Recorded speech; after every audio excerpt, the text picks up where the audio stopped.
Bonjour, bonjour, j'ai eu pas mal de problèmes techniques lors de la réalisation de ce corrigé, du coup il arrive un petit peu tard, je suis navré. En même temps, est-ce que vous êtes encore à 100% de vos mobilisations? Je ne sais pas, je l'ignore. Exercice 73, page 351. Donc on a un jeu dans lequel on tire des boules d'une urne, un grand classique, donc des probabilités. On commence par dire que le tirage est équiprobable, et on calcule la probabilité des événements. Donc on est typiquement sur un exercice au départ niveau seconde. On décrit l'univers. Alors il y a trois boules rouges, donc on va l'appeler R1, R2, R3. Il y a quatre boules blanches, B1, B2, B3, B4. Et puis il y a un certain nombre de boules vertes qu'on va appeler donc de V1 à V petit n. Le cardinal d'oméga est donc égal à 3 plus 4, c'est-à-dire 7 plus n.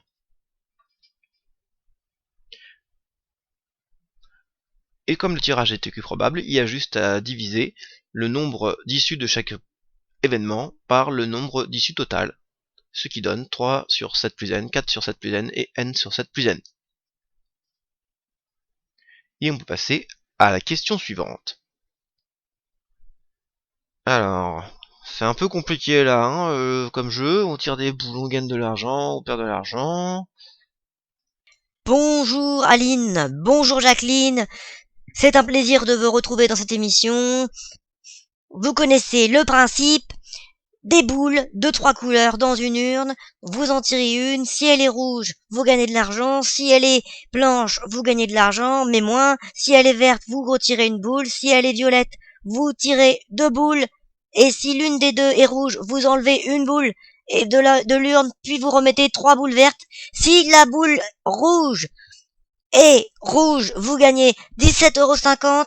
Si par contre la deuxième boule violette porte le numéro 14, alors vous perdez 2 euros, sachant qu'au départ vous avez exactement 13,50 €, mais vous pouvez convertir cet argent en crypto-monnaie, et dans ce cas, vous prenez la boule grise, ce qui est derrière vous, vous la mettez dans l'urne et vous remuez, puis vous tirez 27 boules, puis une 28e, et la 28e porte un numéro que vous retranchez à l'âge de Maxime, qui est dans le public aujourd'hui, et vous... Allez, on attaque l'arbre. J'ai appelé R, B et V les probabilités qui correspondent euh, à P2R, P2B, P2V pour pouvoir remplir cet arbre. Donc il n'est pas complet puisqu'en fait à partir du moment où on tire une boule rouge, une boule blanche, il se passe plus rien. On va maintenant établir la liste des valeurs que prennent la variable aléatoire qui correspond à l'argent qu'on obtient à la fin de la partie.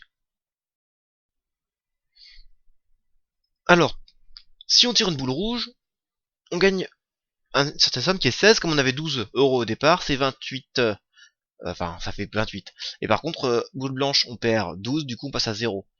Si on obtient une boule verte dans les différentes situations, soit on se retrouve à 20, soit à 12, soit à 10, suivant que c'est rouge, blanc ou vert. Donc voilà les différentes valeurs prises par la variable aléatoire.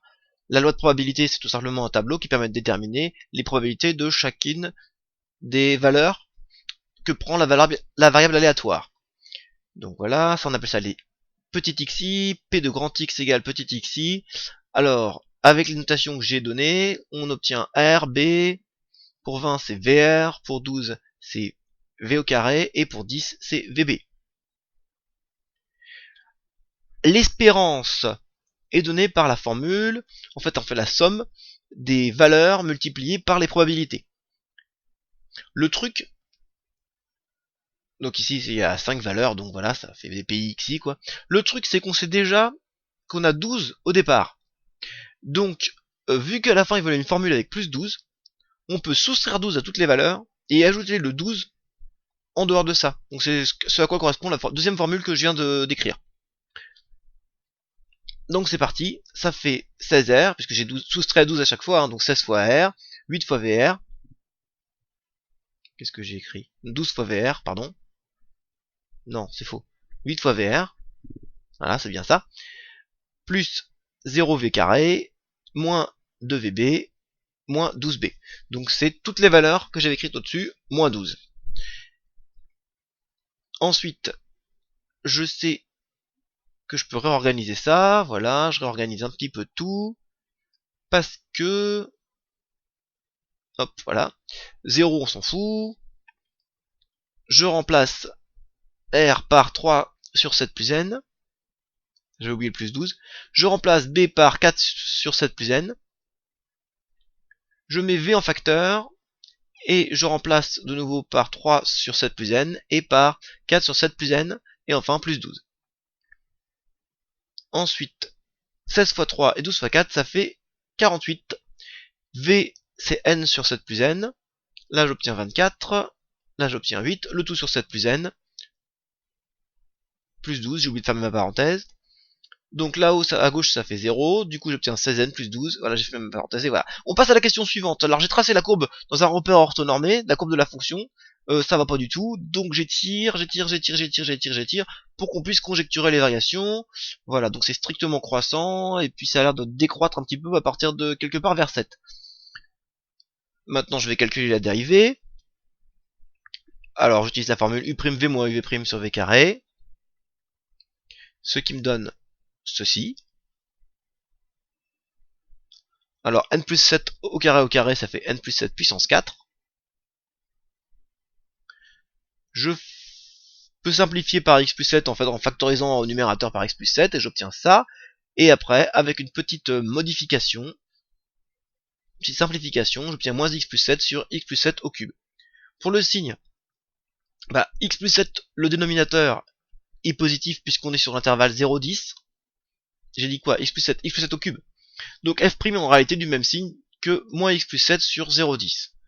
Alors bah ça s'annule pour x égale 7, et donc si moins x plus 7 est positif quand x est plus petit que 7, du coup je vais 0,10, je mets un 7, donc positif là, négatif ici, donc c'est bien 7 ce que j'avais conjecturé graphiquement. Je détermine après f de 0,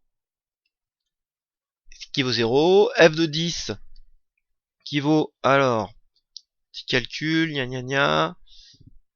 voilà, j'ai posé, parce que je n'ai pas envie de le faire à la calculatrice.